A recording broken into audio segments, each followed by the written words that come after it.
house, the President of the Literary and Scientific Society, Daniel Tveni.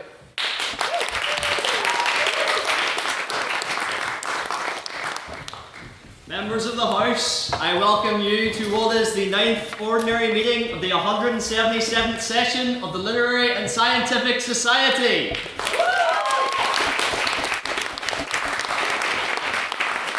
Now, we're a very active society, as you all know, and as I keep mentioning, but it's just because we are so active. So what have we been up to this week? Well, let me tell you. On Monday we had a fantastic BP sparring session. I very much encourage you all to get involved in BP speaking, and our external convener will be talking about the opportunities coming up in the council announcements. We also had our pre-round of the Godkins. We have our finalists, some of whom are in this room, for the Godkin competition, which is happening next week to decide the best newcomer speaker. There's a lot of talent to choose from, so well done to everyone who competed, but also excited to see how that final goes next week. Talking about competitions, congratulations is also in order, because joining Cormac and Anya in the quarterfinals of the Irish Times, we have Ella and Henry, so big congratulations to them.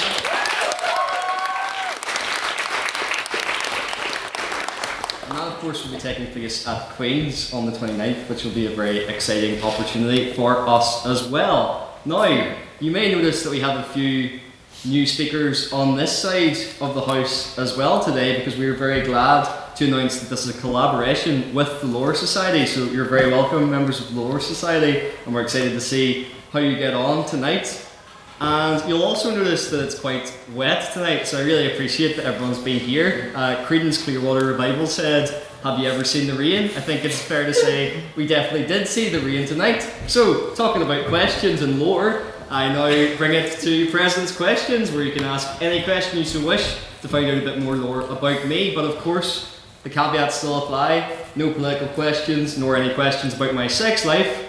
Or that. So, do we have any President's Questions? Yes, EJ.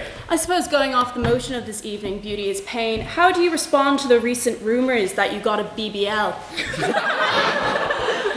Well, it depends whose definition of BBL you're talking about there. Yes, I can neither confirm nor deny, but I'm glad that this podium is covering my torso, is all I will say. Any other President's Questions? Yes, Luca. For the minutes. How many monsters sleep under your bed? Oh, how many monsters sleep under my bed? It depends how many assignments I've got due for the next day and how many all-nighters I pull, but just like Rihanna, I'm very much friends with the monster that's under my bed. So, do we have any other President's Questions? Yes, Ash? Do you have a favourite mythical figure? Oh, favourite mythical figure? I quite like, expanding on running, I quite like Hermes. That'll be my favourite mythical figure. Although there's a lot of good ones, I'm sure the Lore Society could elaborate on that. Any other President's Questions? Yes, one. What's your best technique for mustaches? You're asking the wrong guy, I think, because everyone can see it's like a caterpillar or somewhere, you know, crawl onto there. My best advice, just don't shave, probably would be the best one. Although I nearly accidentally got rid of my mustache today, so it was a close shave. Yes, Madam Vice President. Okay, I'll ask first one. Right, what did you have for breakfast? What did I have for breakfast? I had cornflakes for breakfast this morning. No fun? However, yeah, so I decided to eat them out of like a really cute kind of thing that, you know, had the design of my favourite Spanish-speaking cartoon character. It was adorable. Yeah, and just, I relate to Dora the Explorer, because sometimes I say things and then awkwardly pause for 15 seconds. No response. Any other President's Questions? Yes? Is the object that you call a thing perhaps a bowl by any chance? It is a bowl, Flynn, but that would give away part of the setup to my joke, to be fair. Any other President's Questions? Yes, Madam Vice President. Why'd you shave the soul patch? I just, well, as Madam Treasurer described it, if you recall, last week, I looked like a dodgy French man who may or may not have been guilty of certain crimes. So I decided to, get rid of it. Also, the fact that after our night out, both yourself, Bethany, and Rachel proceeded to look at it as if it was some sort of weird creature and also give it a feel, so I decided to get rid of it this time. So, but I've kept the mustache. Any other president's questions? Yes? Related to motion, are you in constant pain? Am I in Is that because I'm beautiful? Yes, of course I'm in constant pain. Any other president's questions? Going once? Oh, yes, Mr. Singh. Would you consider your mustache to be much like mine, a football on side to side?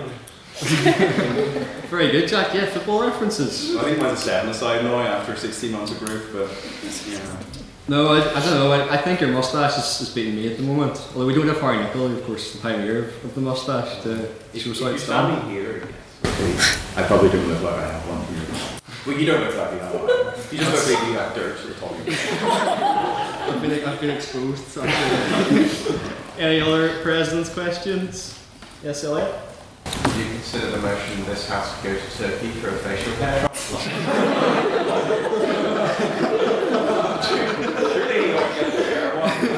Yeah, I agree. Well, I'm going all natural at the moment. Maybe next November I'll consider it. Yes, Ellie. If you don't go to Turkey, I'll find you a discount. Thank you so much. Yes, setting me out, mates rates. Brilliant, great to hear it. Although I don't know, I think like my mustache somehow gaining prominence would be a bigger comeback than Istanbul, to be honest. Any other president's questions? Going once. Going twice. Okay, so on to private members' business. So this is your chance to bring up anything to the House, engage the House's opinions on anything you've seen in the news recently, anything about politics, or just the word in general. So do I have any private members' business in the House tonight? Yes, Madam Treasurer.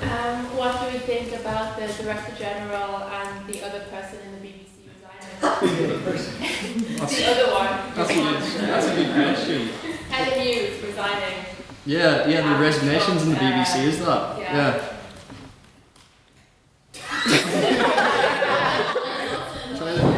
Try the volume. The really big one,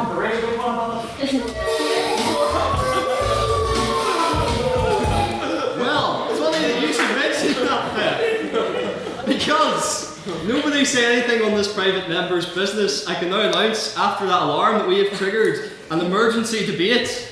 I said an emergency debate. Oh no! That's right, folks. I know what you're thinking. What is an emergency debate? Well, as Beth just mentioned, with the recent resignations in the BBC, we want to capitalise on this recent news and we want to hear your opinions, actually hold our very own debate on it. So, next Tuesday, we will be scheduling at 7 PM an emergency debate on the motion, this House would defund the BBC, which should be a very exciting one, so please make sure to come along to that. We will release more details coming up to it, and we may also be in collaboration with the Gown for that emergency debate, so that's very exciting stuff coming up. Yes, so...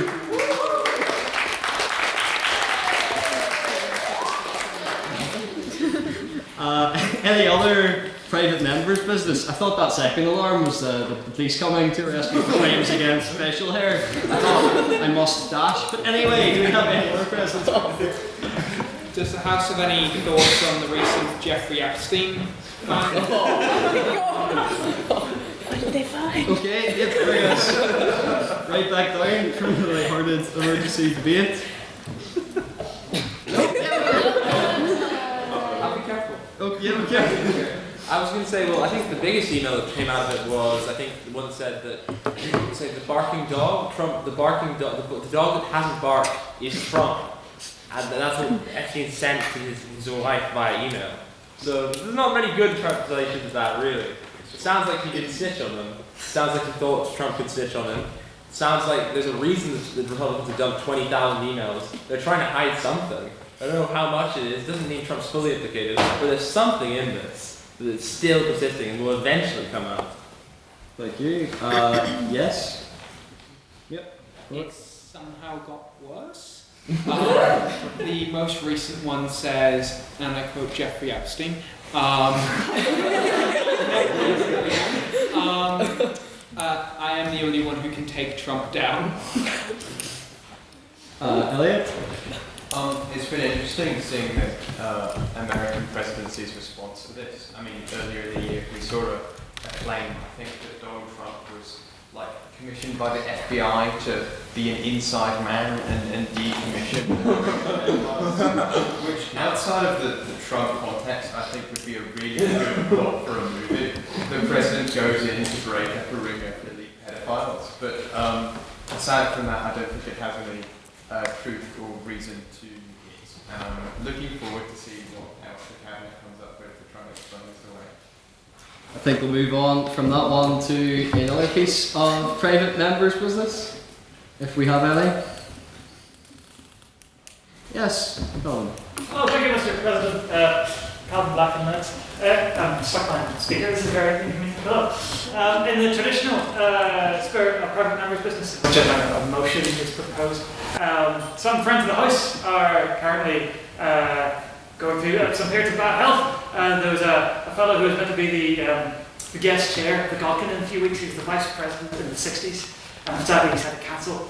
And one of our trustees, Martin Craigs, is also somewhat unwell at the moment. So may I propose a motion for the House that we extend to them well wishes and speedy recovery. May I have a seconder for the motion? Yes, I second that. So maybe vote on it, sir, and then communicate to these fine gentlemen. Yes, all those who wish to express well wishes to those of poor health at the moment, please raise your hands. I believe that's unanimous. Yes. Thank you, Mr. President Emeritus. Do I have any other pieces of private members' business?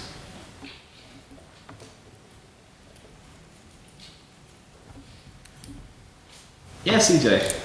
EJ Culleton for the minutes. Starbucks recently released their new Barista Cup, which has sent Americans into a spiral, with employees buying all the Barista Cups before the crackheads can get in at 2 a.m. to buy them. Do you think this is fair? Should the employees be allowed to buy all the Barista Cups before the Karens get in, or should they be reserved for the Karens? Yes, anyone on Barista Cups? Oh yes, the hands are flying up now. Yes. I believe they should have the right as Starbucks after their whole nothing and being very anti-union vocally as a company, adores. Yeah. In the same way America has the right to bear arms, Starbucks should have the right to bear cups. Yes, you could say. Yes. For the uninitiated, what is a barista? The barista cup? Yes. It's the most ugly cup you've seen in your life, and it's genuinely efficient for drinking coffee. So a true coffee fan who wouldn't be drinking at Starbucks in the first place, because if you like coffee, you don't like Starbucks, wouldn't want a barista cup. So the only people who want it are Karens who shouldn't have anything in my mind. And I say to all the employees, get all the barista cups you want and burn them. Bar the environmental impact, so maybe like squash them or something. Thank you. Any other thoughts on the bear cups? Yes. I feel this also happened with Stanley Cups. Stanley Cups were the craze, and everyone, Target and Walmart were buying out all the Stanley Cups before people could get them. It's just another craze that will eventually die out. People have way too many Barista Cups at the end of it. Thank you. Yep. Any other thoughts on that? Yes, Mr. Stone. I actually rather enjoy some of the Starbucks coffee. Oh, shock horror. Where are you from again, Jack? I had a nice ginger latte this afternoon on my lunch, and I had one yesterday, and I had one the day before that. They're very good. And I got a free drink because I used my golden ones. No, but you should have a card for Cafe Nero instead, because they use actual proper coffee. If you're going to go for a chain, you should go for Cafe Nero. And then also you should stay away from chains, but I understand that independent coffee shops are robbery. But the way you're a purist about like ties and suits and stuff, I'm a purist about coffee, so therefore putting gingerbread in coffee is stupid. Yeah, but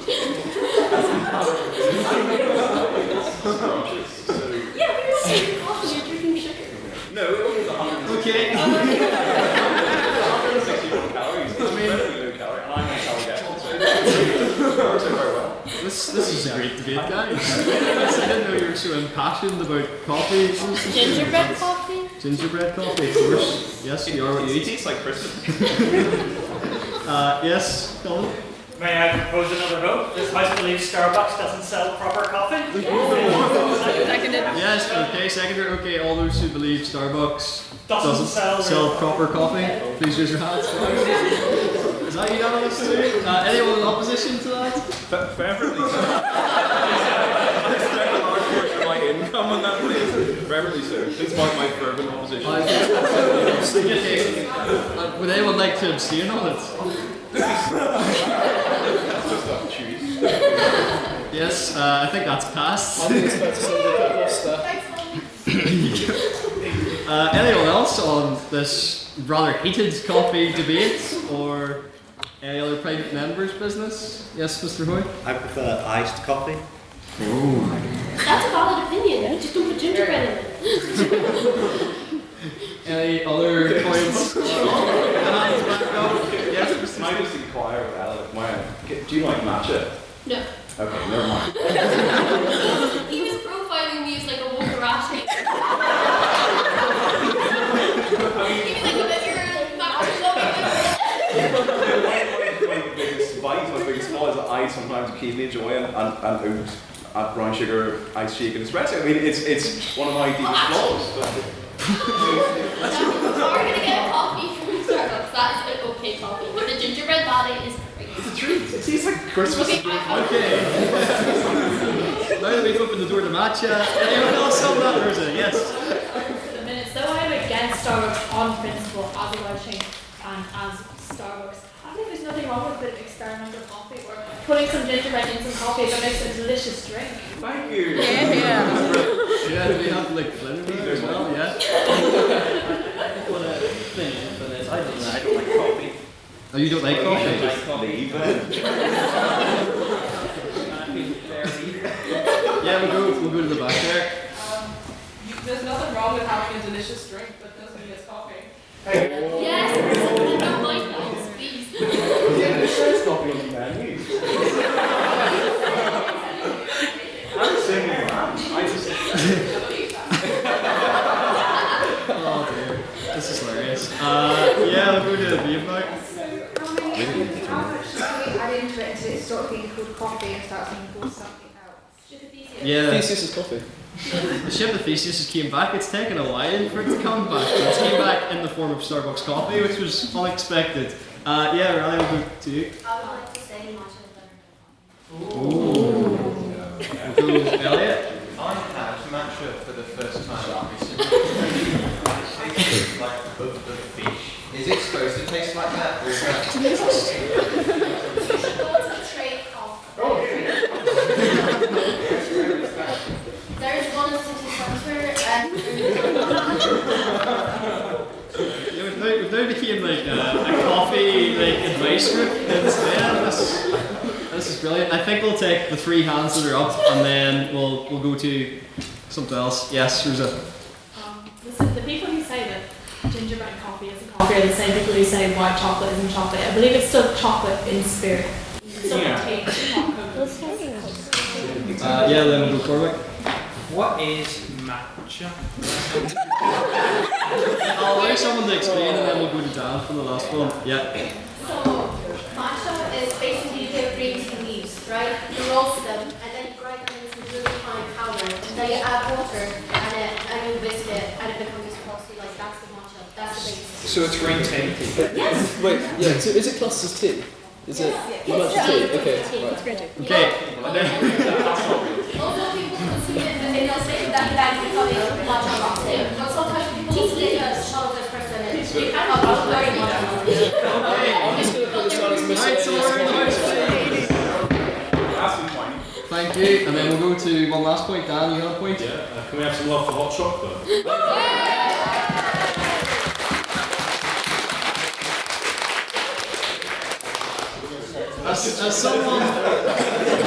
As someone who's went into countless coffee shops and ordered hot chocolate and a sausage roll, like the child I am when it comes to my culinary tastes, I wholeheartedly agree, Dan. And whilst we could talk about coffee and chocolate all day in quite a grounded conversation, I think we'll move on now. So I would like to invite Mr. Secretary up to read the minutes from the last debate. Mr. Secretary.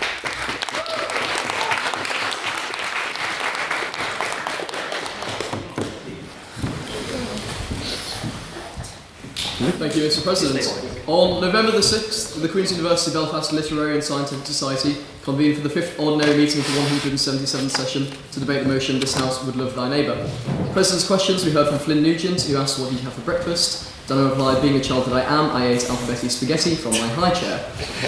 He was then asked, "How much do you bench?" Daniel says he doesn't bench, but were you aware that he is a pro runner? If you look him up on Google, you will find him. Matthew Spratt said, "Did Bethany cook breakfast for you?" For the first time ever, Daniel Devaney cooked his own meal. What did you have, by the way? What did you create? For breakfast? Yes. No, I did actually have spaghetti hoops though. It was, okay, that's great. Just checking, I thought it was comedy, but it's real. There's a picture of it on Instagram. Is there? Yeah. You'll really enjoy what I share. have tonight. Veronica Lamb asked, if you were to put your clothes in a washing machine but not turn it on, does it count as washing? Daniel then questioned what a washing machine was. Matthew Spratt said, would you rather be a washing machine or a tumble dryer? He said tumble dryer followed by a deeply unfunny joke, which I'm not going to repeat. David asked, what is your hair routine? He said, I suffer from a triangular haircut, and as such I only aspire to look like Phineas from Phineas and Ferb. Veronica Lamb then asked again, what is your personal best in 3K? Being a pro runner that Daniel Devaney is, he just said, trust me, it's fast. Did you know I was a pro runner in primary school? We googled it. Then we moved swiftly on to private members' business, where Veronica Lamb asked once more, what are people's thoughts on Dick Cheney? Ryan Huey, HLM, said it was a sad week as he contributed a huge amount to the world. Matthew Spratt repeated that by saying it's very sad, although it's interesting to note that Tony Blair was used by the president to persuade the US to go to war. George Farner now asked for comments on the lack of achievement from Free Gear Kia and the woke Labour government. Matthew Spratt said, Lammy and Starmer should be put in prison for stupidity. Owen O'Neill said, luckily 2 prisons handed themselves back in, to which George Farner replies that he was surprised that the prison service hadn't been shut down under Labour. Matthew Spratt then asked for the thoughts on the election of the New York City mayor. This went on for ages, I'm going to skip it. Votes on prior opinion, we had 46 votes for the proposition, 11 votes for the opposition and 5 abstentions, meaning that the proposition carries and the motion passes. After that we heard from Ray, who warned about paying port fines. George paid his fine and then agreed by saying that she is worse than HMRC. First proposition we heard from Reuben. He said, love thy neighbour is Christian and has prosperity and happiness wherever it's followed. He then went on to define the 4 kinds of love.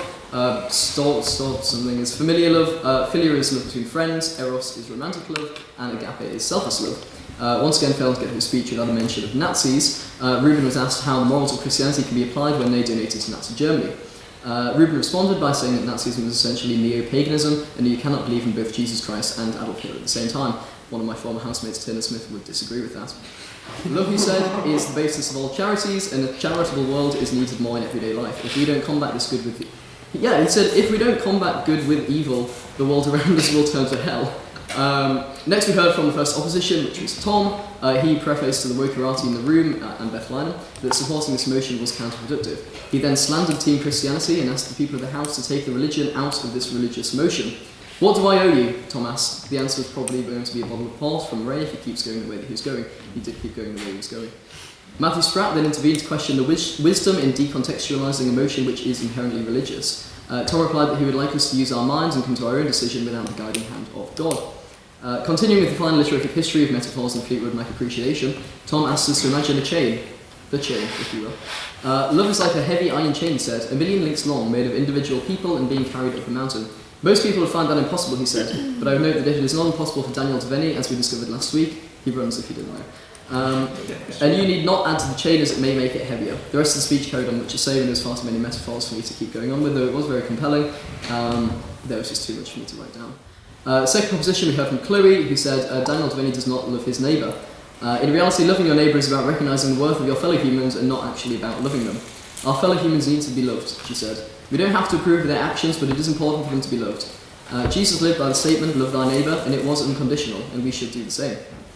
Every person has worth and deserves compassion, and you should love your neighbour because they are the same as you. We then went back to Saddam Hussein and Hitler. Any of you who say Saddam Hussein and Hitler is not getting written down this week. Fortunately, Chloe said that while we cannot approve of the actions of them, we must still love them just as Jesus would. Of course, Taylor Smith, my housemate, being the man of God that he is, loves them even more than Jesus did. Jesus demonstrated love through actions, and we should do the same, she concluded. Next we heard from George Farnan. George began by thanking the proposition for allowing him to visualise the wet dream of liberals. He then described himself as a relatively evil and a Tory. Of course, in an ideal world you would love your neighbour, but you only need to look at the current government to see that it is not the case. George then went into 5 minutes of self-conversation on the following topics. Woke cognitive dissonance, illegal migration, Matthew Spratt having an aneurysm, Susan Poole looking good for her age. He said, very attractive woman, looking very good, only looks 50, right about my age. London mosques, halal food, kosher food, and many, many more that I'm not going into because there was. We see a lack of tolerance and respect, and he respects those who respect him. Next we had Isabella, who said the idea to treat everyone with compassion is not to everyone. Desmond Tutu had a lifelong pursuit for human rights, but unfortunately he's not here anymore. Acts of kindness boost mood and ease tensions. She founded a psychedelic mushroom company. Probably could have done some of those actually before listening to George Farnham's speech. When we're respected, we're all the better for it, she said. We all need love from God, and we must follow the footprints in the sand. Third, in the opposition, we heard from Mark, who took us on a fever dream back to school. In the playground, we could see young Daniel Devaney running around in the background, aspiring one day to be the pro-runner that we know he now is. Mark, he said, was an alpha toddler. He dominated the playground and terrorised the swing set. Then one day his friends turned against him and decided to share and to love. Mark naturally hated this, but in time he realised that there's no such thing as hate. Once again, Taylor would disagree with that. He realised that hate is just less love. The takeaway message here was that we should treat friend and enemy alike, and hate is just less love, and that's okay. Then we heard from Matthew Spratt. Matthew said, love is patient and kind, it does not boast, it is not easily angered. Love the Lord your God, Matthew said. Tory Tom wants to remove the context of motion, which is valid. Not very Tory-like indeed. Who's sitting here doesn't change the motion, and we should contextualise it rather than decontextualise it and take it at face value. What comes with love is justice. He loves George, not in a gay way. Mopey Mark is still salty about Brutus. Guys, there's no such thing as hate. He's anticipating what Flynn will say. Spoiler, it wasn't very much. And something related to the famine, which I won't go into. Someone then POI'd the famine, which don't POI the famine. Love is patient and kind. If we had love, we would eradicate famine. That's a fact. We should love all people, open wide your hand, give to the poor, and love the Lord. Flynn Nugent was the final speaker. He began by describing to the House how he watched couples making out in the SU. He then dropped as many note cards and House paused for about 2 minutes of silence while he collected them. But I don't actually think he collected them in the right order because I could not make sense of what he was saying for the next 5 minutes. So he sort of started with defining love as a spectacle that took place before him in the SU. He defined thy as just a pretentious yaw, and then he defined biblical as pertaining to the famous fictional book, the Bible. In his words, not mine, in his words. Matthew Sprout was actually seen over here sharpening his crucifix. And then, sort of, in an attempt to cool the room, Flynn provided the House with a fun fact. He said, did you know that love thy neighbour does not actually contain the words... What was it, Flynn? Magnetodynamically. That, if you didn't know. And the House obviously couldn't contain its laughter. Love is a strong emotion. It's difficult to be nice to everyone you meet. He then kind of did some weird Darth Vader impression while he slandered the French for being psychopathic, which I personally enjoyed, to be fair. He said, France is our neighbour, and in France, love thy neighbour has a new meaning. It's an incestuous country, supposedly.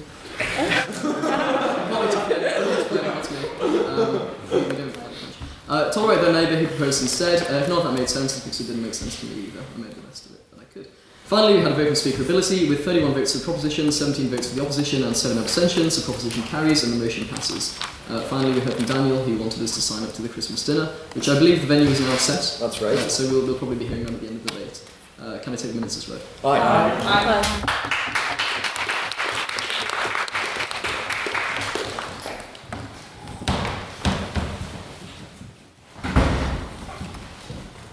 Thank you, Mr. Secretary, for the minutes. And before we get to the main spectacle of tonight, we firstly conduct the vote on prior opinion. So, this is your chance to just vote on your opinion going into the motion. This House believes beauty is pain. So can I have all those for the proposition that agrees this House believes beauty is pain raise their hands now, please.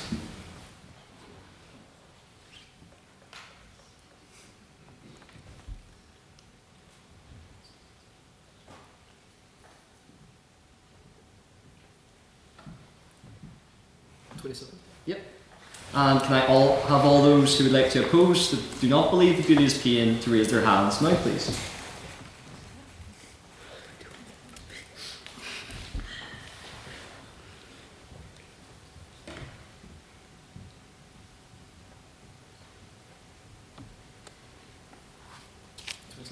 Yep. And then finally, can I have all those who would like to abstain on the motion to raise their hands now, please?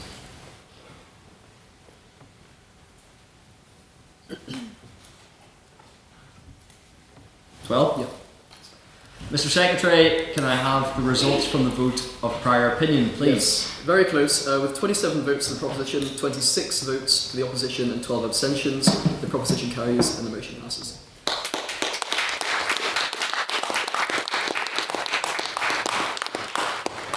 And now on to the rules before we get started. So, each speaker will take turns coming to the podium, proposition and opposition, to deliver a speech for 7 minutes. The first minute of the speech and the last minute of the speech is protected time, which means for those 5 minutes in between, that is unprotected time. What does that mean? That means within those 5 minutes, they can be subject to a POI. A POI is your chance to challenge them on one of the points during their speech. To offer a POI, you simply raise your hand and shout POI on that point or point of information. Especially important for my friends at the back so that you draw their attention to yourselves.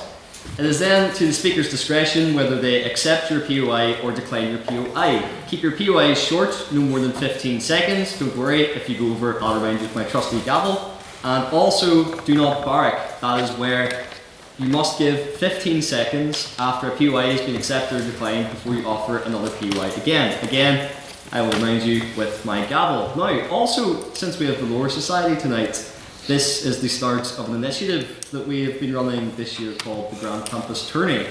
This is where we are inviting societies to come along and debate with us and to send 3 speakers to our debates. So, there might be a very nice trophy for them at the end of it, depending on how you guys get on, but I'd strongly encourage you, members of the House, if you're involved in any society and want to collaborate with the Lorific, to please get involved so you can take part in the inaugural Grand Campus Tourney.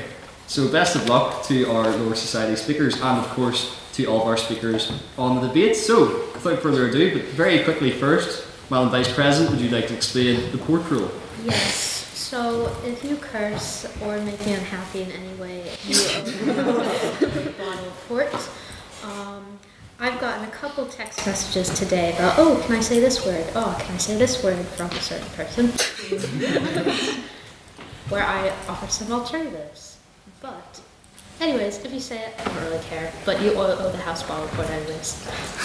So don't curse. And if you owe the house bottle of port, please pay it timely. Please, please, please. Thank you, Madam Vice President. Just to re-clarify, you can curse. However, you'll have to give us a lovely bottle of port. So, without further ado, I would like to invite to start off the debate, the first speaker on the proposition, Alysha, to the podium, please.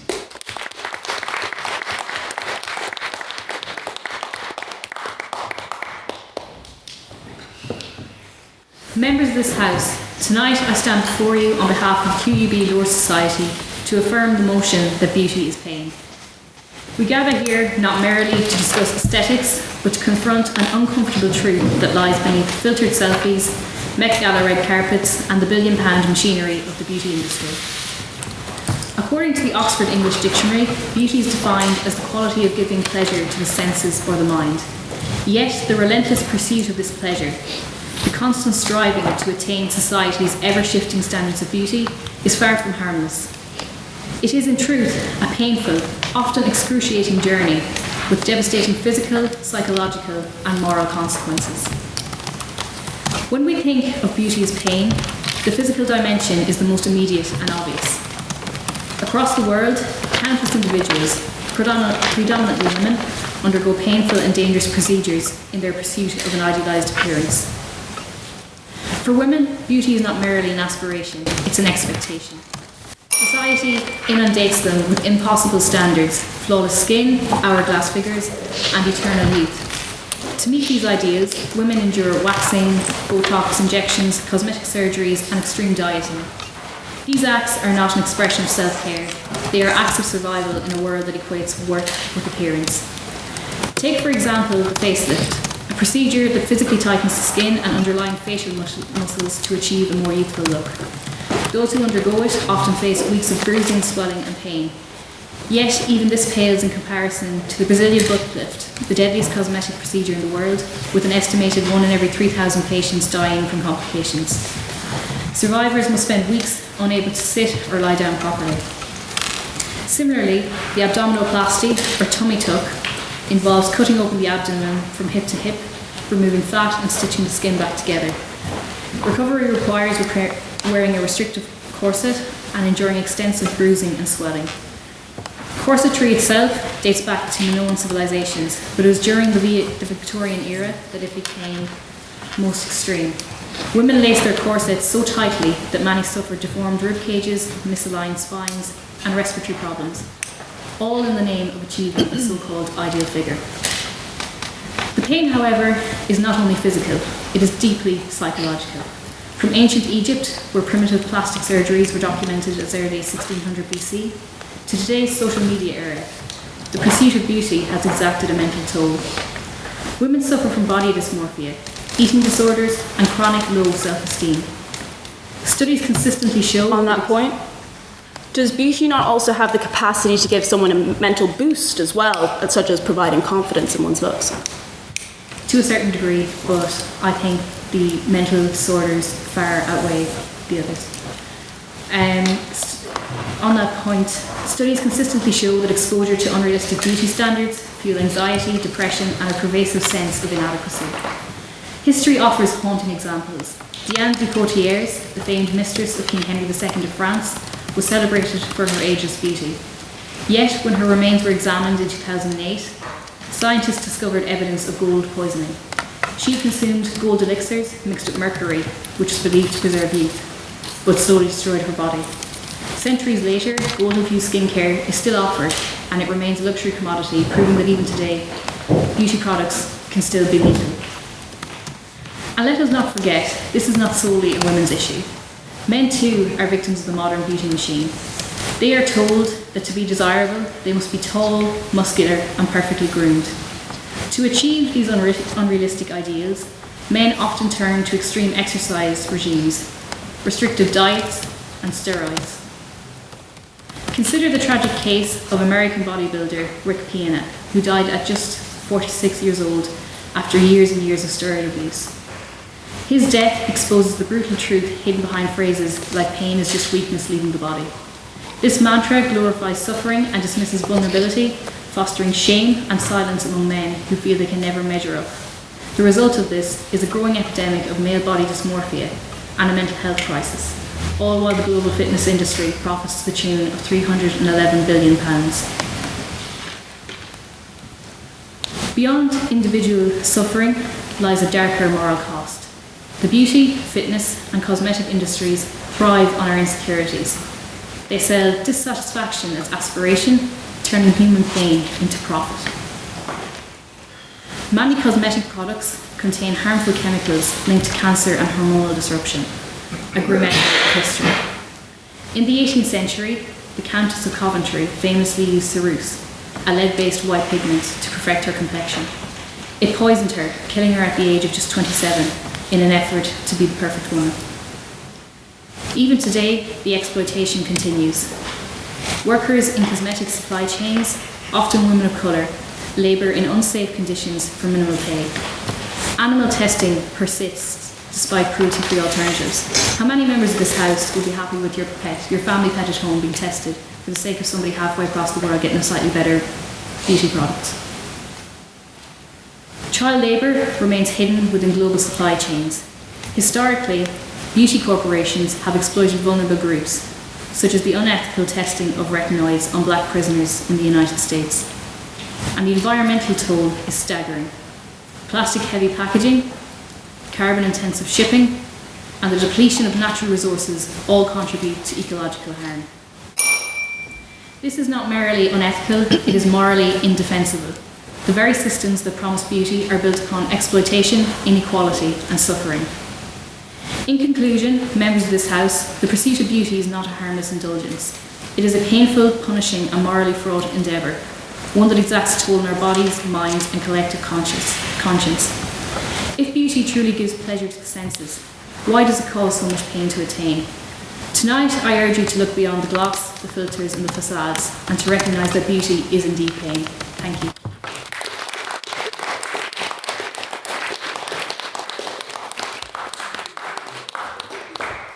Thank you, Alysha, for that very fine speech. I would now like to call to open the case for the opposition. Elizabeth, to the podium, please.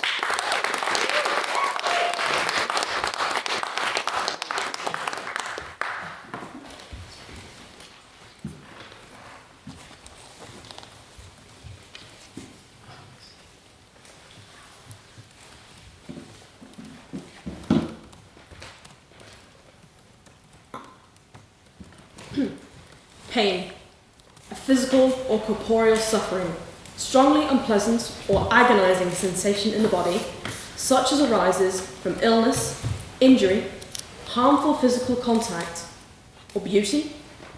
This unlikely assertion abridges the entirety of tonight's discourse. Veiled in innumerable samples and sticky fake tan, this is the point upon which we debate. Whether suffering, in any glittery capacity, could ever equate loveliness. The proposition will endeavour to beguile you with reminiscences and guide your hand with dejecting sentiments, but I don a different hat tonight. I seek to restore this avouchment to its true lexical meaning. If nothing else gained from this upcoming allocution, I beseech you, take this. In order for the motion to stand, beauty must conclusively, inextricably, without exception, equate pain. It is not the motion tonight that beauty may be painful or through anguish we might blossom. No. The nucleus of this dispute is definition. What does beauty mean? Ladies and gentlemen of council and audience, my name is Elizabeth, and it is my great pleasure to most ardently oppose this motion tonight. For those of you who know me, it's about to get wordy. The proposition will seek to extract you with decorative notions, attempt to flower up pain so that it might attain beauty. It wishes.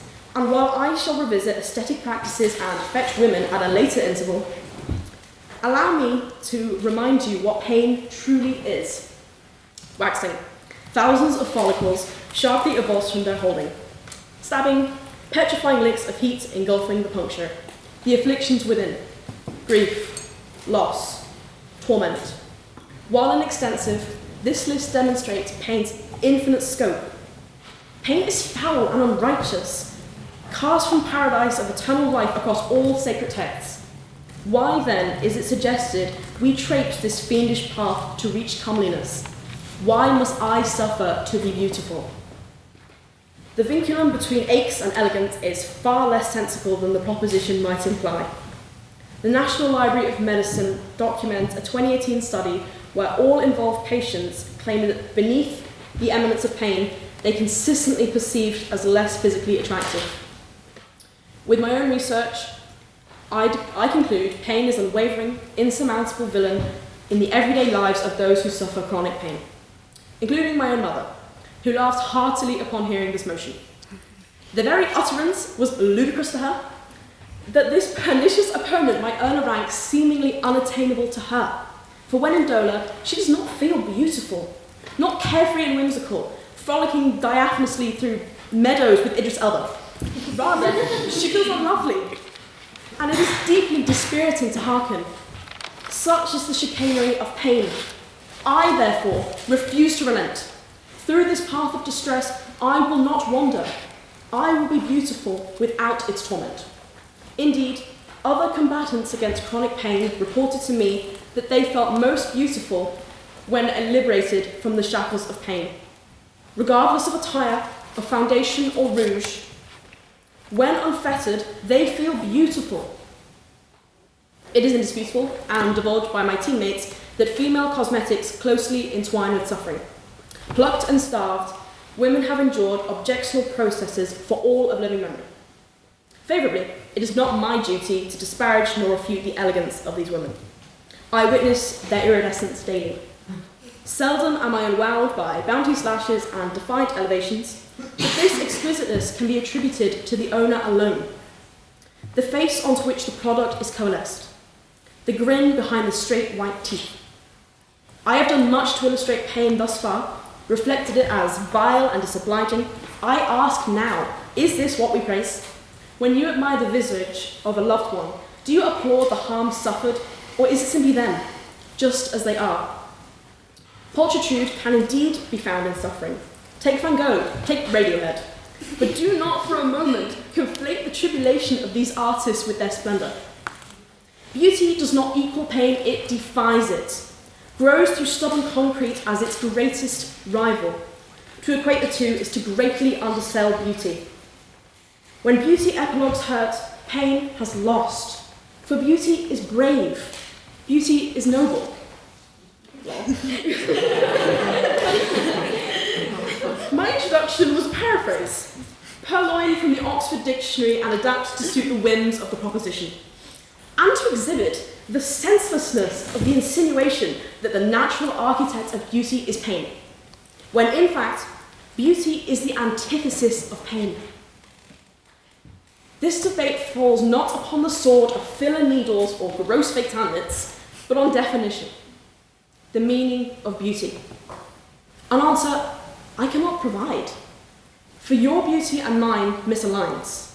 To me, beauty is the smile of my friends and my mother in the audience. Beauty is in the eye of the beholder. A ubiquitous maxim spouted to the degree of cliché. But the phrase settles this debate in a single slogan. If beauty is subjective, with no judicial designation, then it cannot mean pain. I had hoped to conclude my oration with a precise definition of beauty, but I find there is not one. Only I can tell you what beauty is not: pain. Beyond that, there is no one delineation on which we will all agree. And for the proposition to convince you otherwise defies your right to choose. And that is why I ask of you tonight, not to adopt my worldview, but to make a decision. With your ruling arm, vote upon what you fancy beauty to mean. Beauty permeates the fabric of existence. It is the unforeseen force that powers living. I hence request a reflection on what sort of world it is you wish to inhabit.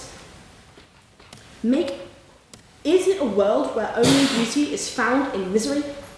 Make a better choice and make it your own. Your beauty differs from mine. Your beauty juxtaposes and contrasts, but it belongs to you.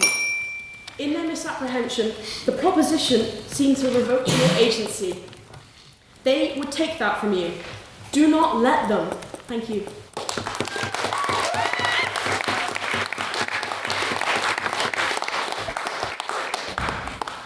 Thank you, Elizabeth, for that very fine speech. I would now like to call second on the proposition. Eilish to the podium, please.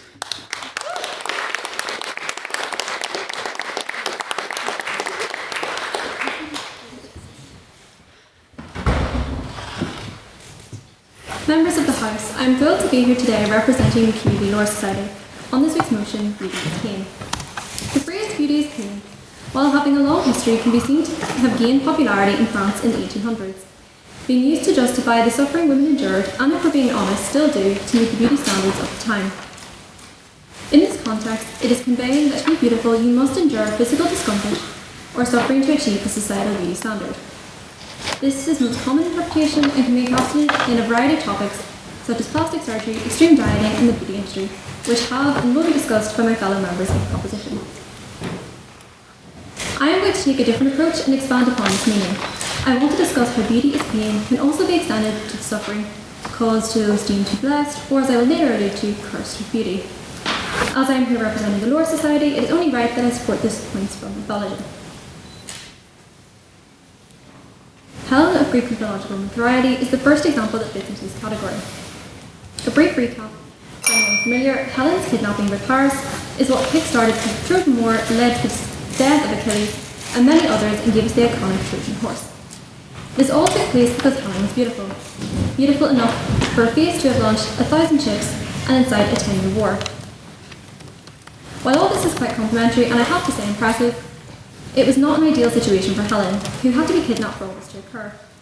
During this time, she was also forced to marry a guy she wasn't that into, stay with him for 10 years in a place that was not her home, all while having Greek gods and goddesses conspiring to ensure that she had to stay there. All in all, not a great death for her. Moreover, she was also severed from her daughter Hermione and missed her growing up.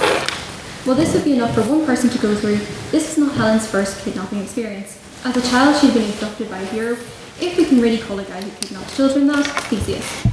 Also highlighting that the Troy saga was a major example of reliving childhood trauma, thus showing that while her beauty is legendary, for Helen it caused a lifetime of pain and suffering. A slightly more controversial figure of Medusa can be said to have relevance here as well. Medusa in Roman myth was a beautiful priestess who worshipped Athena, and was punished for actions taken against her by the god Poseidon. Athena, who at the time had been having committed a spat with Poseidon, instead of resolving her issues with him like a normal person, takes her anger out on Medusa by destroying her beauty. Medusa's hair is turned to snakes and her gaze a curse. In this way, she is punished for her beauty and used as a pawn in a wider political game, transformed to live a life of pain. While you may combat this by arguing that after this she became a monster who inflicted pain onto others, to that I would simply say that none of it would have happened if not for the punishment she received for her beauty, which was out of her control. The myth of Adonis and Aphrodite puts a different spin on this argument. This myth focuses a little bit more on the pain caused those who are left behind after the death of the beautiful. Adonis, whose name is now synonymous with beauty, was a young man of incredible beauty loved by the goddess Aphrodite. Throughout his short life, his beauty made him an object of intense desire. Ultimately, this myth, like many things in Greek mythology, does not have a happy ending. Adonis dies young in the arms of Aphrodite after being wounded by a wild boar while hunting. In the aftermath, Aphrodite's tears mixed with his blood and created the first red rose. Therefore, a symbol we today associate with beauty, love, and passion actually has roots in grief and pain, something which is left out of Valentine's Day advertising. Beautiful people suffering at the hands of the gods is a common thread within all mythologies, and it's a topic that comes up time and time again. But for the purpose of today, I will give examples from Greek myth. It is clear when reading Greek mythology that the gods are clashing, and if cancel culture had been around, not many of them would be seen today. Zeus is infamous for his lust and lack of consent, resulting in him having over 100 children. Zeus was married, but he didn't let that stop him. It just caused him to act in ways which he believed to be clever, but often were impractical and immoral. He would often transform himself into animals to seduce women, or transform women to hide them from his wife. He wasn't best pleased with his habitual cheating. This was the case for the Princess Lo, who was in fact very beautiful, but he transformed her into a cow and left her to wander the earth for ages until he then eventually decides to turn her back. But I'm going to go out on a limb here and say that that was not a fantastic or pain-free experience for her. Apollo was also a culprit of this. In the case of the myth involving Daphne, she turned into a tree to avoid his advances, the mythological equivalent to modern-day ghosting. And Cassandra, who after refusing Apollo, was cursed to know the future, but with the caveat that no one would ever believe her. It was not just the gods that could cause issues for beautiful women.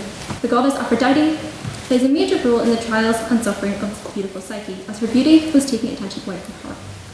In a jealous greed, she plans to have her fall in love with a hideous monster, and while this plan doesn't come to pass, she does get involved in making her life miserable until she's told to back off by Zeus. Demonstrating that for beautiful women in ancient Greece, catching the eye of a god or goddess could lead to pain and event, and even loss of human form. The quintessential myth when it comes to beauty in mythology does not involve a woman but a man. Narcissus. While today Narcissus is associated with narcissism and often seen as a metaphor for mental illness, his story is actually one of pain. As a mythical character, Narcissus is a prime example of a figure whose beauty leads to his suffering. He is a handsome young man who fell in love with his own reflection in a pool of water. He became fixated on his reflection and could not look away. This fixation turned tragic and deadly when he died after wasting away while entranced by his own beauty. And even though he has a bad rap today, I would argue that he is still an example of this. These myths show not just that beautiful people suffer, but there is a direct link between the pain they endure and their beauty. In mythology, being beautiful could be dangerous. Punishment, violence, abduction, and even death were just some of the commonplace fates for the beautiful, showing that in ancient Greece, beauty equated pain. If you find this argument convincing, or the rest of the ones made by the proposition tonight, I urge you to vote with the proposition. Thank you.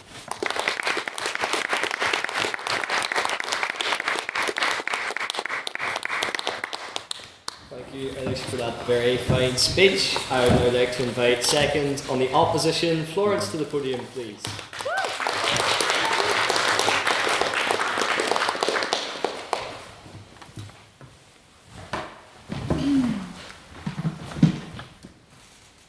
So, certainly for proposition, beauty is seen as dangerous. terrorizing our teenagers with harmful trends that they ought to follow, starving young women with extreme diets. We don't want to undermine these realities. However, as Elizabeth explored, this view is overly binary, and it disregards the countless other aspects of beauty that depict it as a more profound concept. Good evening, ladies and gentlemen. My name is Florence, and today I want to continue our stance to oppose the motion beauty is pain. This is because the House is proposing a shallow and, quite frankly, superficial presentation of beauty, ironically. It isn't just pain. We can see beauty everywhere, not just in the beautiful faces of the audience that sits before me tonight, but it surrounds us as a sort of omnipresent force. We can see it in our cultures, in our personalities, in our relationships, or lack thereof. So, firstly, I want to say that it's not entirely true to say that beauty is the kind of sole cause, sole motivator of pain.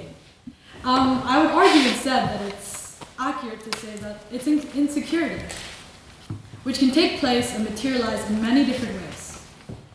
When physical insecurities begin to consume our life, it is then that we are subject to the pain of plastic surgery, the pain of dieting.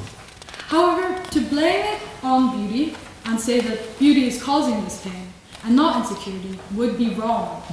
It's not that beauty is pain, it's that whenever we feel physically insecure about ourselves and criticize our own inherent beauty, we then let ourselves suffer. To explain this further, I'm going to bring this to the example of academic insecurity. So studying is good, I think. I don't really study, but to the locked-in divas in this room, I know that you and your fantastic grades can say that, yeah, studying is good. But it's not good, and it's painful, in fact, whenever we start to compare ourselves to other people in our classes, to the point where we study so much and burn ourselves out. But the conclusion we then reach is not that the act of studying itself is painful, but it's the act of burning yourself out. To draw this to beauty, it isn't inherently painful. It is the act of letting your insecurities, whether physical or academic, get to the better of us. So my final judgment is that beauty is being framed by insecurity, and beauty should not be guilty. Additionally, beauty isn't necessarily pain, but instead a celebration of our own cultural diversity.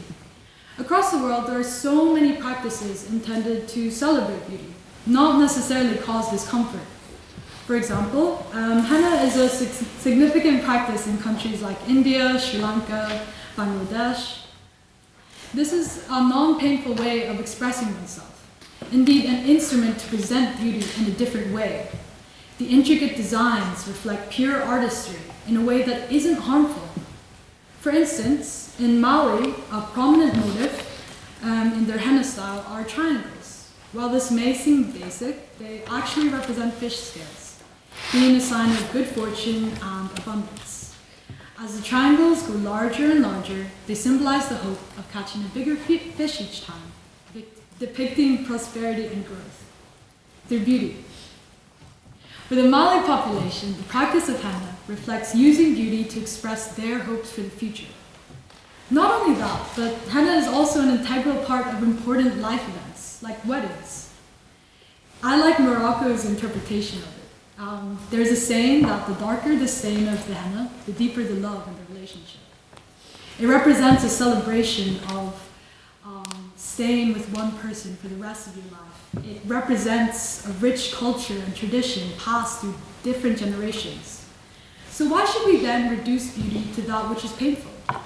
In presenting beauty as something which is painful, and thus implying it's inherently bad, we discourage beautiful cultural practices like this. Should beauty not be appreciated as a key part of many cultures? To see beauty as a celebration and not just pain is a much more meaningful way to interpret it, especially in the context of a multicultural world. Also, one key way that people express themselves is through beauty practices like makeup. It can be pleasurable, relaxing even for some people. People express themselves through different makeup styles. There isn't just like a one-size-fits-all sort of makeup style now. Like we see so many different ways of inspiration on like Pinterest and stuff. It helps people find connection through communities. It helps them feel like they belong. And I know that for me, like, beauty isn't some depressing instrument for pain, but getting ready and wanting to look beautiful oddly plays a role in my social life. And it contributes to how I connect and wind down with friends on a night out.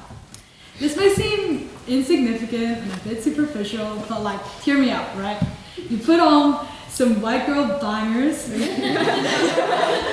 You take way too long getting ready, which is always me because I'm a procrastinator, okay? And then I nearly miss my bus to town. But like, where I'm trying to get at is some of my favorite memories of a night out actually happen at pre-drinks when me and my friends rush together to someone's house and we pursue our own standards of beauty. Like, we get changed, we do our hair, drink some Four Locos. But it sets the tone for the rest of the night. Like, a good time, this is one piece of advice, keep this in mind guys, a good time getting ready to look beautiful is the starting point to a peak night out. So I asked proposition, like, what is painful about this? To me, this isn't some torturous practice, but part of a cute night out. Like, it's an example of girlhood. Yeah. There's nothing wrong with wanting to feel beautiful. Like, at the end of the day, it's so much more.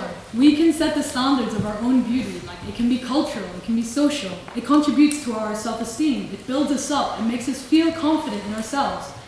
To quote Dairo girls, I'd stretch and say that beauty is a state of mind. It's helping your friends like mess around and do your makeup and making you look bad, like chopped. It's leaving a pile of clothes behind when you leave to pick the best outfit out, coming back like super drunk and having to fix that mess. And finally, it's having absolute bodies, a baba, a compliment.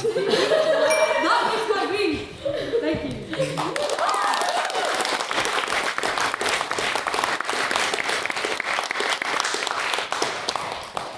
Thank you, Florence, for that very fine speech. I would now like to invite third on the proposition, David, to the podium. Annie, to the podium, please.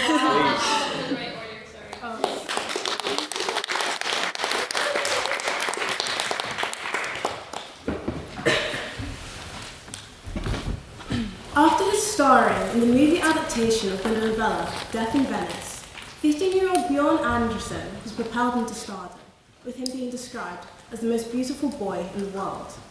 His face inspired the Bashōnen trope in Japan. His every move was followed by cameras, and his face was adored by millions. But behind the scenes, he wasn't allowed to go out in the sun, kick a football with his friends, or do anything that would give him the smallest degree of pleasure. His co-star described the boy as suffering it all splendidly, and him going to the makeup chair each morning like a lamb to the slaughter. After shoots, an underage Bjorn would be taken to gay clubs, have mysterious pills forced onto him, have strange, unfamiliar men bombard him with deranged declarations of love. But why is this anecdote relevant? Because beauty at its core is a dehumanizing, objectifying quality. You do not need it to be human, but yet, when you have an excess of it, it is the only thing people can think about. People do not care about your affairs because you are their fellow man who's deserving of affection. They care because they're wondering, I wonder what Daddy's doing right now. Did you know that Marilyn Monroe owned over 400 books? No. And you probably don't care either, because all you know her for is her sex symbol status. And I know what you're thinking. Not me though. Stay safe, y'all. I love chopped hugs and orgomexy for real. And that is because you are delusional. Even if you choose not to participate in beauty standards, you're still subject to the judgment of those around you who do. The Hall effect will persist, whether you like it or not. No matter how much you gaslight yourself into believing you aren't lookist, your monkey brain, particularly the fusiform face area, is still making rapid-fire assessments on people's level of symmetry and facial harmony every time you look at them. You may argue that beauty is on the inside, that's in the eye of the beholder. My response to that is that you are full of it. Beauty is not the result of social achievement. It is not based on someone's perceived behaviour or kindness. It is a neurochemical reaction to a person's look. It is the result of several brain regions lighting up, releasing dopamine, oxytocin, and endorphins. Is beauty partly subjective? Yes. But even that subjective beauty is influenced by regional beauty standards and objective evolutionary cues. Guys, your preference for big booty baddies exists because it is deeply ingrained in your amygdala from years of natural selection, not because you're a man of culture. Ladies, I can guarantee that the chopped guy you want to crack so badly has at least one conventionally attractive feature. Your situationships all being over 6 foot is not a coincidence. And it's not just the act. On that point, I love a short king.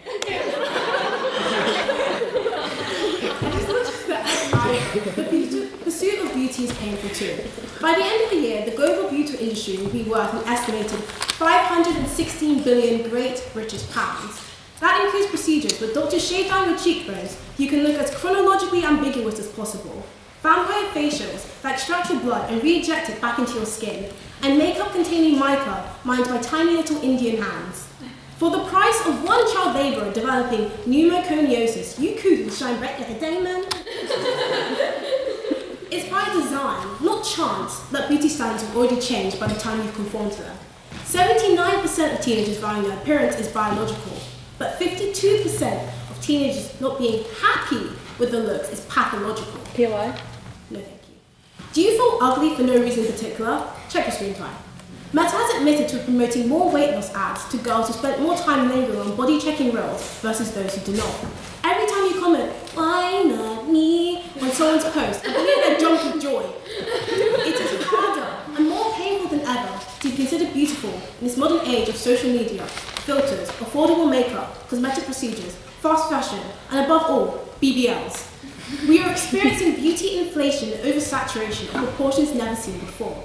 You used to see a village baddie once in a lifetime. Now you see 100 every day.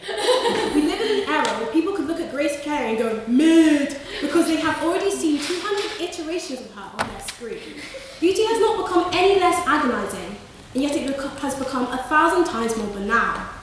In conclusion, you are mid, your friends are mid, and I am mid. Well, actually not really, but that is perfectly normal. What's not normal is torturing your wallet to become uncanny looking, all so that you can get objectified, which can happen to you for free! So remember, every time you wonder why you're so pale to the point that your complexion resembles raw chicken, somewhere out there, a Chinese auntie is berating their niece for not being pale enough.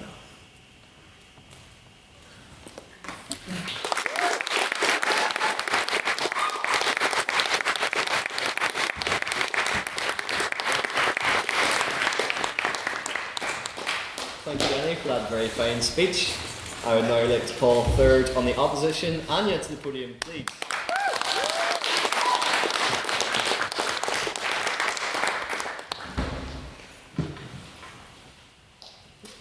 Good evening, everyone. Before I begin, I would like to say that this is my first ever time debating, so please be nice. The motion is, this house believes beauty is pain. And the proposition mentioned facelifts, wax strips, plastic surgeries, and say, see, people hurt themselves for beauty. Therefore, beauty is equal to pain.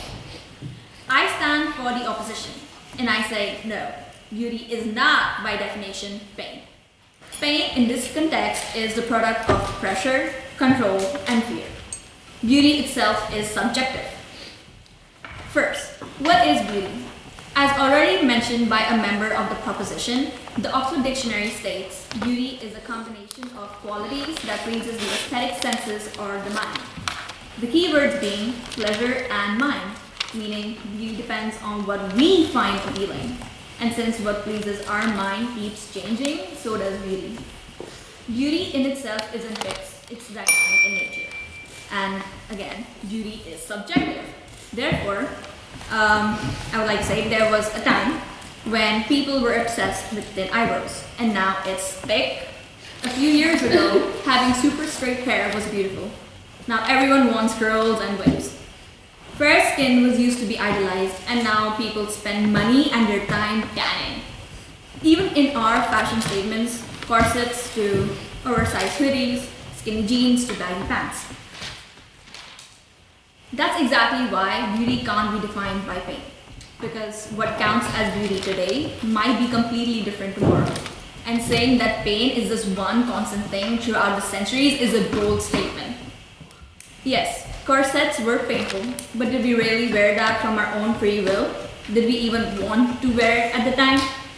If you wear something because it's your choice, because it makes you feel creative, confident, or happy, that's not pain. And I'll be getting more into this a little later. But if you wear it because you think you must to avoid judgment, that's pressure. The word we need here is choice. And I blame society and its unrealistic standards. And this is not a new concept. It's been happening for centuries. Like, historical beauty standards have been derived from oppression and social control, used to enforce power dynamics, racism, and patriarchy. Again, let me take pale skin, for example. For most of history, particularly in European and some Asian societies, a pale complexion was highly valued as a symbol of nobility. Darker skin, on the other hand, was associated with labor and a lower social status.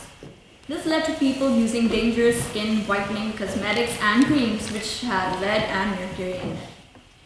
In the Victorian era, women wore tightly laced corsets to have the ideal figure. This wasn't about choice. It was a product of patriarchal society where men control social norms and define what women should look like. Here we see a pattern. Yes, these practices were painful, but only because they were forced upon people by societal expectations and norms, not because beauty itself is pain. Again, beauty is subjective.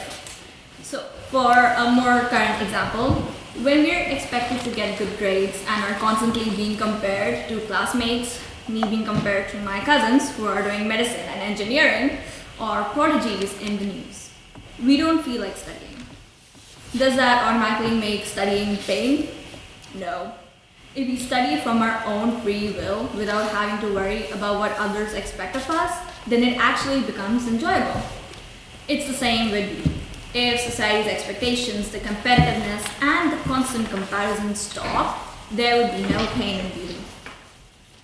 Well, I've had kind of a similar experience before in school, where the girls had to plait their hair every single day before showing up. And if you didn't, then you had to go to the vice principal's office, and she personally gives you a hair dye and makes sure we do it in front of her. And it's happened to me a few times, so. But yeah, every morning I had to wake up super early, and my mom had to tie my hair, and I had to go like that, and I hated it so much. Well, it was kind of weird during the whole day, but plaits are actually very beautiful. And I've seen many people wearing it, and it's really great, but not for me. And those people actually put it on from their own free will, and I never will. But this does not mean beauty is painful. It's because it was forced upon me that I disliked it. This also now brings me to my next point. Everyone is different, and so is beauty. Beauty can be of different forms as well. It can be inner, social, and artistic. To reference a classic Disney movie, Beauty and the Beast, Belle, her name literally means beautiful in French. But she isn't a Disney princess remembered by how she looks. She's remembered by her actions, her identity, her love for books, her confidence, courage, and most importantly, her kindness to the Beast. Her beauty is inner, and there's no literal pain involved. Everyone feels pain differently. It's a personal experience and universal truth. So how can beauty be pain? For instance, going to the gym could be painful for one, but others might actually like it. Waxing might be uncomfortable for one person, but could be a minor inconvenience for another. The phrase beauty is pain can't be applied equally to everyone. To conclude, beauty is only painful when it is performed for others, but when you do it for yourself to feel good, not if it's empowered. Okay. So the pain doesn't come from beauty; it comes from pressure. And for the last time, beauty is subjective. Thank you.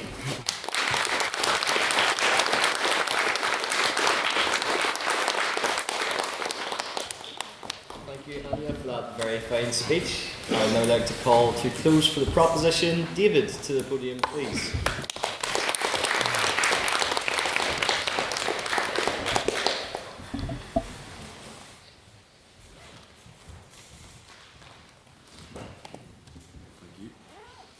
Sure, David, here's a compelling 1,000-word speech arguing for the proposition that beauty is pain, structured for debate 7. Ladies and gentlemen, honourable counsel and esteemed opposition, it is my privilege to offer the final argument in favour of tonight's motion. And if I might say, Daniel, our benevolent president, if beauty is pain, then you must be agony. Now, beauty and pain represent two polar opposites of a human emotion. But beauty and pain are integrally and inseparably linked. They each manifest themselves in a plethora of ways, but I would argue that you cannot find one without the other. Beauty can be coastal cliffs, the Giant's Causeway, a sunset sky. Beauty can be your favourite song. Beauty can be the smells of the seasons, cut grass, fallen leaves. Beauty can be feeling your pet, dog or cat's fur. Beauty is definitely a mixed gyro from award-winning kebab house, the Sphinx on Stramulus Road, after a hard night's drinking. However, a Sphinx is never as nice 2 nights in a row. Pets age and leave us, and great cliffs and causeways sink back into the sea in a geological second. Beauty is temporary, fleeting, and often feels too short. But that is the point. Beauty is life, and pain is death. It is an endless, unbreakable cycle. Indeed, George Harrison, statistically the worst Beatle, speaks to this principle in his debut album, All Things Must Pass. Specifically, his song within that album, All Things Must Pass, more specifically again, the chorus of that song, which is, of course, All Things Must Pass. Beauty rises and subsides, pain attacks and retreats. What we embrace, we must also let go. POI. The lion accepts his receding hairline with dignity. And Rose was justified in dropping that low-born Jack into the Atlantic. But what happens to beauty when we refuse to let go and face the pain? Oscar Wilde's retelling of the myth Narcissus, in the portrait of Dorian Gray, shows a man given impossible, unending youth and unnatural life. Sounds great. Only for his soul to decay utterly. He murders, he steals, he lies, and eventually he capitulates entirely, killing himself with a dagger through his own cursed portrait. This shows that when we desperately cling to beauty, beyond its time, we destroy it. It is an inarguable fact that without the existence of agony, we wouldn't be able to comprehend beauty. Imagine a world, if you can, where you never knew hurt, you never felt worry, never knew what loneliness was, where every experience that you had was a perfect one. What you imagine is a plastic cell, an immature place of oppressive tedium. No growth, no death, no purpose. Each moment of beauty we appreciate because we know what it could have been. Pain gives us our perspective, and without it, we would be trapped in a liminal space, unable to distinguish between beauty and baseness. To conclude, I stand before you, beautiful, pain-ridden people, to tell you the necessity of your pain. The concepts of beauty and pain, they are inseparable. To have one without the other destroys both. A world of complete beauty becomes a gormless, indistinguishable mess. I hope that I have helped to convince you all of the unshakable validity of today's motion. And more seriously, I hope I have convinced you, Baker, to cancel your upcoming BBL operation.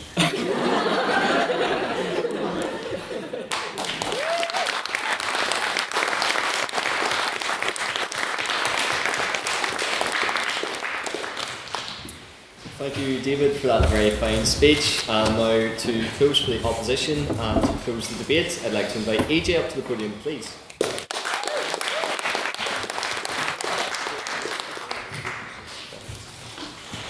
Hello, my beauties. The proposition here has droned on all evening about how beauty is oh so painful, with the waxing and the filler and the surgeries and the pressure to just do it all. A sentiment I know is felt and reflected by so many in this room, especially with our president's recent Brazilian butt lift procedure, which was so botched it had absolutely no effect on him. I'm sorry, Mr. President, I know you meant to keep that a secret, but hey, there's no shame in wanting that bang to jiggle a little bit more. But I do need to address that throughout this evening what the proposition speaks of isn't beauty. They're talking about how painful it is to conform to the patriarchal male standards, or deal with men in general, which is, as with most things associated with men, incredibly painful. But that is not real beauty. Because why on earth would you ever take male standards to mean beauty? Have you ever seen a man? Now, I'm not talking about our token male king on the right here. Or any of the sexy men of literature. Who, might I just add, are looking incredible in their Movember stashes. It truly is the most wonderful time of the year. But as for the rest of the male population, if you haven't noticed, they tend to look like like they snuck on Earth. Are you going to let the standards of Dairo from Hinge in his skinny jeans and brown dress shoe combo define the standards of beauty in this debate? I don't think so. We as a house know that patriarchal standards is not a real universal definition of beauty because women are disproportionately subjected and expected to comply to it, whereas men don't need to if they don't want to. For example, Ed Sheeran. That man is able to walk around, never mind be successful, looking like that. Has anyone seen that photo of him and Beyonce sharing the stage at the Grammys where Beyonce is wearing an incredible gown that I think took 7 people to get her in, and Ed Sheeran is wearing jeans. Not cute jeans either. Think 2014 Primark jeggings. Little rips in the knees. I mean, they did cause me pain to look at. Yet, there they are, Beyonce and a pair of jeggings sharing the same stage at the same prestigious event, which does feel like a crime worth being stoned for. Yet, someone, I think, still sees the beauty in Ed Sheeran. Complying to male standards cannot be taken as an overall definition of beauty because women have standards too, and they aren't painful. Once again, Ed Sheeran. He can just walk around like that. And he has a wife. But I don't think she's considered legally blind. But this really came to a head when Ollie Murs, another British pop star, but this one's confined to the X Factor gulag, made headlines for the first time ever when he shared his before and after of his gym transformation, asking his roughly 6 fans whether they preferred the before or after result. Interestingly, the majority of his female fans preferred the before and men preferred the after. This resulted in a massive online discourse of men participating in their favourite pastime, accusing women of lying. Because by male standards, the more painful option appealed to them, but for women they preferred the neutral, painless before. Men are kind of freaks in that way, where they think that in order to be beautiful, you have to look like the end result of some major suffering. But for women, all you need is a mullet and a mustache. Hence, if beauty is only seen as pain for half of the population, then what you're talking about isn't beauty, but the standard of a certain demographic. Oh, but the beauty industry itself is painful. No. The beauty industry industry en masse is just makeup and hair products, which, unless they're pretty and neat, is not going to be a painful application process. The procedures, you kind of try an umbrella as the beauty industry with fillers, Botox, BBLs, and those can most certainly be painful. No, thank you. Those can most certainly be painful, but they're kind of better defined as more of like a plastic surgery kind of thing than an overarching part of a beauty standard. And along with those insane Hollywood facials where they inject someone's sperm, I mean salmon sperm, into your face, it's only a beauty industry that's accessible for a tiny amount of people, sure. Surely it's a bit painful for the child slaves you have to make all the beauty products, no? Yeah, it's really painful for that person that has to jack off the salmon.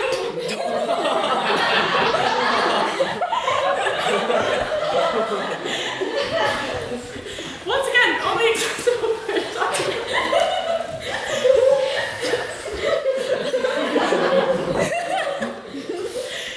Once again, only accessible for a very tiny amount of people, which is just a part of an elite class who get really freaky on how to show off their exuberant wealth that go the extra mile of this deformity and humiliation rituals. Whereas for the majority of us, beauty is an 8-pound lipstick or hair gel, and therefore beauty for the majoritively sane and normal is not painful.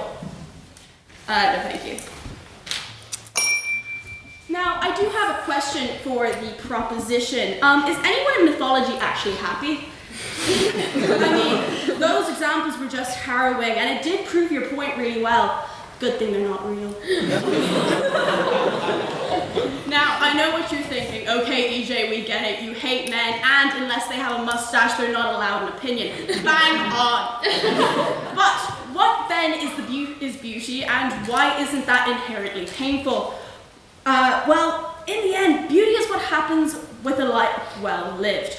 Real physical beauty is the smile lines of my mum that are evidence of a life lived laughing. It's in my dad's grey hair, which shows he's had the privilege of growing old, a privilege not everyone gets. Physical beauty is me. And my cousin, being the only blondes in my family because we got it from our nan.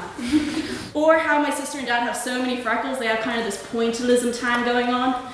And it's a real beauty that there's enough nerds in this university to fill a room to watch me ramble on for 7 minutes. There's also a lot of beauty in opposing this motion. Proposing is And to conclude, beauty isn't everything, but it's anything but pain. Gurumi the Makif.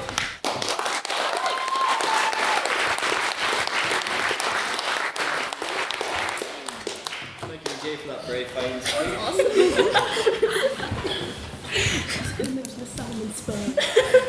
And again, thank you to all of our speakers for what made a very fine debate, but the debate is not over yet because we're going to open the floor now to questions. So this is for the audience, this is your chance to pose a question to the proposition or the opposition. Maybe it's something you'd like them to expand upon in their argument or something that you feel wasn't touched on as much during the debate. So do I have any questions for the proposition in the House, please?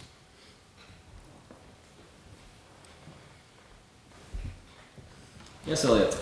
So, the motion is beauty is pain, which I think is a difficult motion to argue because you've got to kind of make the point that they're intrinsically linked. I think the opposition said that. And I think all of us had scenarios where maybe we've made a small change and we thought, oh, this looks a lot better. You know, I cut my hair and people stopped asking if I was homeless. How do you kind of reconcile the fact with this idea that beauty and pain are sort of inextricably linked? Would someone from the proposition like to respond? Well, because in a month's time you're going to look homeless again. So then you're going to have to go back to the hairdresser and he might not cut it the same way, and you're going to have to reconcile with yourself if you're mature enough to look at yourself, think that you're homeless, but still give it your all. Thank you, David. And do we have anyone from the opposition that would like to respond to that? I would like to say I do think you have the courage to look at yourself.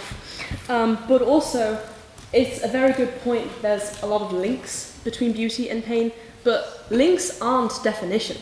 We're arguing tonight that beauty is pain, not that they're on some kind of weird family tree together. The proposition has to prove to you all that one equals another, not they're related, not that beauty is transient, but that it is painful, always, consistently. Thank you, Elizabeth. Do I have a question for the opposition in the House? Yes. You guys define pain to be physical, and I kind of agree with what you're saying there, but at the same time, you also said that it wasn't physically painful to apply hair and makeup products. What do you say to the mental pain of covering yourself up if you don't feel beautiful? Would someone from the opposition care to respond, please? Yeah. I agree with you. It's a strong point that pain manifests itself in lots of different ways, not just waxing, but also misery. However, there is a distinction between real beauty and what is obsessed over by everyone. Tonight, we're making a strong point to re-examine what you think as beauty. If you are feeling serious, genuine anguish about covering yourself, is that some sort of connotation towards beauty, or does that link more closely to insecurity? Sorry, I go back and forth for the questions, I'm afraid. Thank you, Elizabeth. Do we have someone from the proposition that would care to respond? I feel like your response there is slightly guilty of equating beauty to joy, and also like what you mentioned before, like cultural norms and standards. We're not saying you can't enjoy your culture, you can't enjoy the fleetingness of like being young, of youth, of aging. That's actually, I agree with that. However, when I say beauty is pain, I mean that the attainment of beauty mentally and physically is painful. You may go get a haircut and you may feel great, but there's a little voice in your mind going, what if I didn't get that haircut? Or am I going to look chopped tomorrow? It follows you everywhere, that mental pain. So yeah. Thank you, Ellie. And then finally, do I have an abstaining question? So this is a question put evenly to the proposition and the opposition. So if your question starts with, well, this one applies a bit more to the proposition or the opposition, let's just say I might have done running. I also got a bronze medal in shot put. Now, the fact that there were 3 people in that competition is besides the point. However, I do have a gavel here, so you'll find out very swiftly if it's not an abstaining question. So, do we have any abstaining questions, please?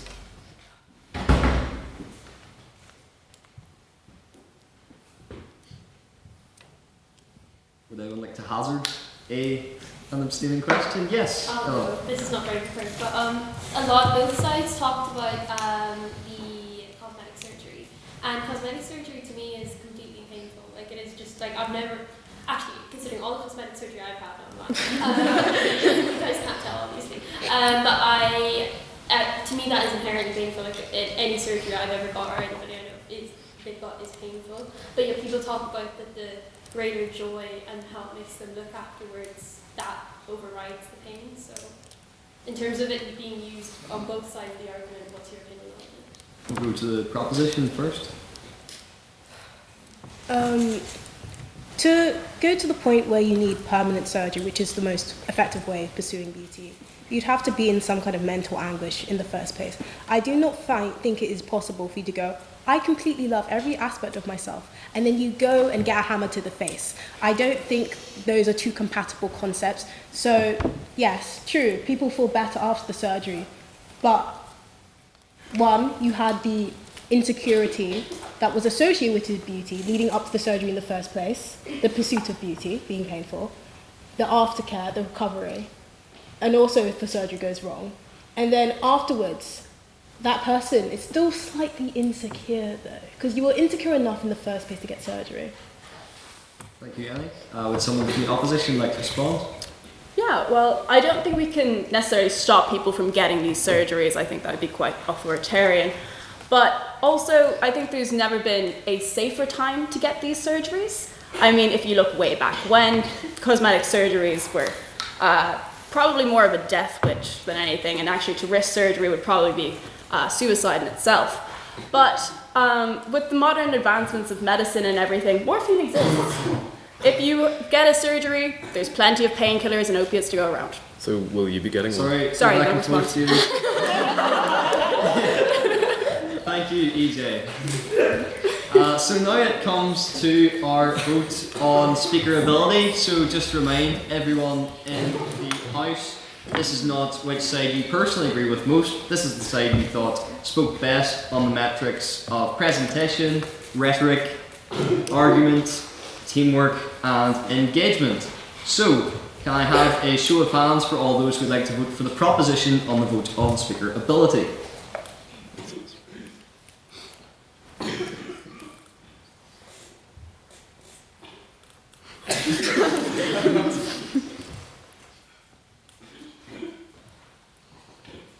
Yep.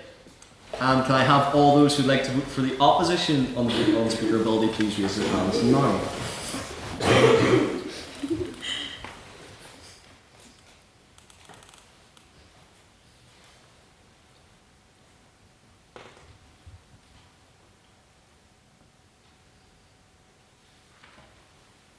First. 31.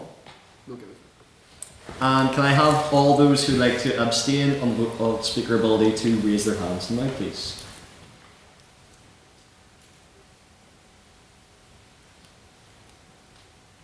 Seven. Mr. Secretary, can I have the results from the vote on speaker ability, please? Yes, with 19 votes for the proposition, 31 votes for the opposition, and 7 abstentions, the opposition carries and the motion falls.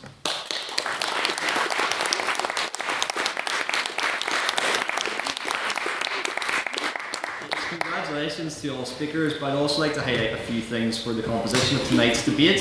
First of all, there are 6 maiden speakers sitting at this table, so I think they deserve a congratulations.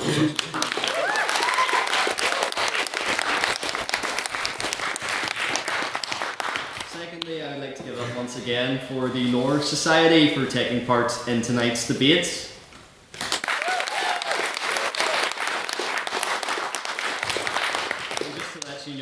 That was a very strong performance. We're happy to give you feedback afterwards, but since you are the first society to get involved in the Grand Campus Tourney Initiative, you're now top of the leaderboard and on step to win the Devaney Cup, slightly self-indulgently named.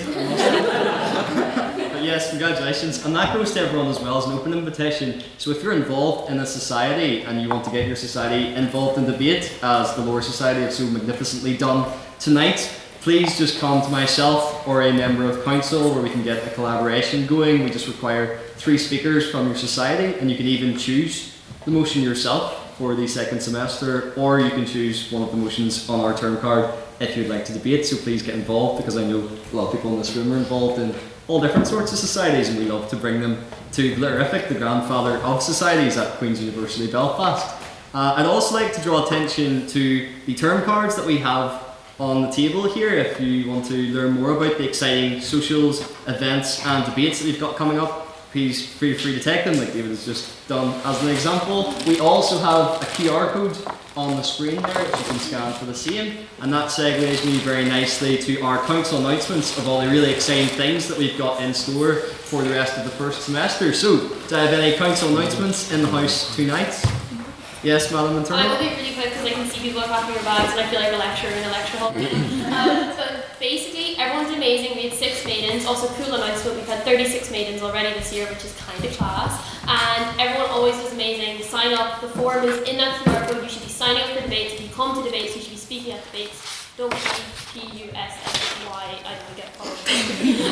What does that spell? I think you can spell. That's amazing. Everyone should come and sign up for debates. We also next week have This House Who Supports Complete Disarmament, we had our pre-round 4 and 8 amazing speakers got picked. To those 8 amazing speakers, bring your friends for the crowd. That's better when there's big numbers here. And it should be really, really good, so all of you should come as well and support the lovely people who got picked for next week. And we should have an exciting chair, but I'm getting pied in my emails right now. So there should be someone cool chairing the debate, hopefully. Otherwise it's Mr. Cool himself. So. Thank you.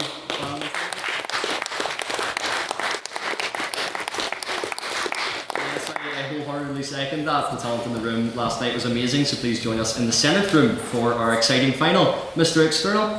Yeah, again, I know it's like super late and you all can make the rain, so be quick. Just 2 things related to competitions. So firstly, they're not here because better things to do. But big congratulations to Divya and Chris, who open broke at UCD Earlsford, so a good achievement for the society. We on the grind, so big whoop for them.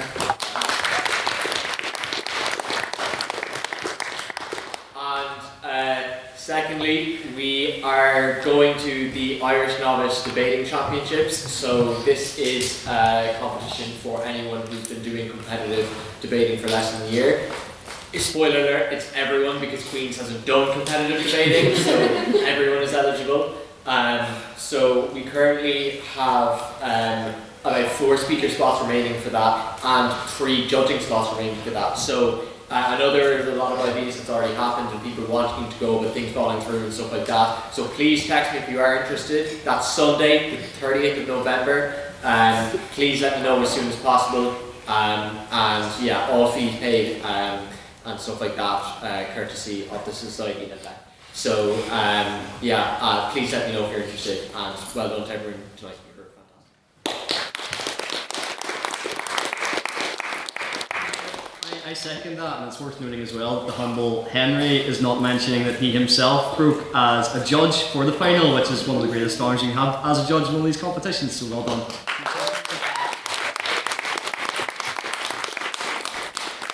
Treasure. Yeah, so 2 quick things. One, building on Henry's thing, if you do travel for a competition, you are eligible to have all your travel reimbursed. So I will put those into the competition group chats, but do text me. I'm in the WhatsApp. I am bombarding you on Moment, so you well know my number by now. But yeah, the society will reimburse you in full, though. This is a rule I'm going to make up, but if you spend more than £100, we really appreciate that for you, but we do not have societal funds on Moment, so we will reimburse you as much as we can, but we don't promise full reimbursement if it's over £100. No first class train ticket. No, but, okay guys, if you show me a first class train ticket, watch your back. And look, you guys, if you show me an adult train ticket, watch your back. Your students, please use a student rate. Right? I have reimbursed adults. I do not appreciate doing it. I do not enjoy doing it. It doubles our cost. So if you want to keep going to competitions, please take any student advantages you can. Yeah. Secondly, more fun. We have a Christmas dinner coming up. The 26th of November. It's at House, which is the one in Botanic with the big the yellow stuff outside of it. And it's going to be fun. We're going to have a wine reception beforehand, paid for. Now, will it be expensive wine? No, but you don't care. Then we'll be having mini Christmas debates. They will be This House Believes Die Hard is a Christmas movie, This House Regrets the Rise of Christmas in November, and a secret third motion. And if you fill out my form and try and guess that motion, you will get a bottle of port for that. So think of something Christmassy, something fun, something slightly outrageous, and put it in the form. I did tell you the Fixer link will be up for it. It is not up. I lied. I'm sorry, guys. But it will be up very, very soon. You do not have to be a member of the society to come. So if you and your flatmates want something to do on the 26th of November, there is a dinner they can attend. It's £28 per ticket, which includes dinner, wine at house, 1 bottle of wine for how many people, and wine at the wine reception. So it's actually pretty good value. We've tried our hardest. Queen's tried to scam us. We said no. So really good value. Do come. It's a cocktail dress code. Now that just means don't show up in your pajamas. I do not really care what you show up as long as it's presentable to the public. We've had this discussion on council so many times. I do not give me a question about the dress code. Show them something nice if you know what that means.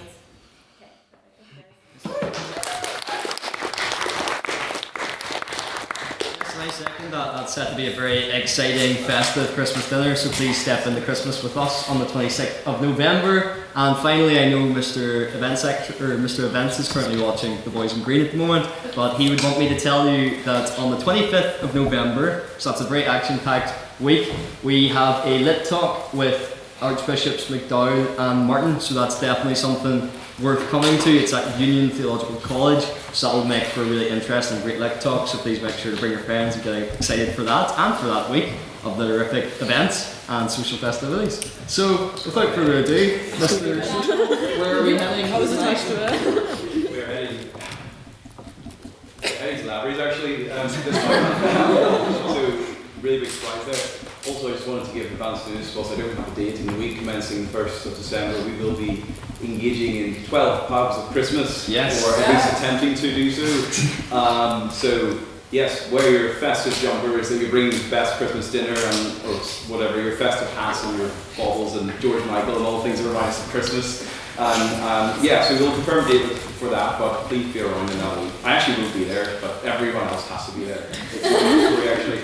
But yes, we're going to Lavery's very unsurprisingly. So. Yes, so we're not just an active society, we're very much a social society. We don't all go home after the debates, so please make sure to join us in Lavery's for some good fun. And finally, if I could add all our excellent speakers up to the front for a photo and council to stay behind to set up the room, I'd now like to call this meeting adjourned. You did so well.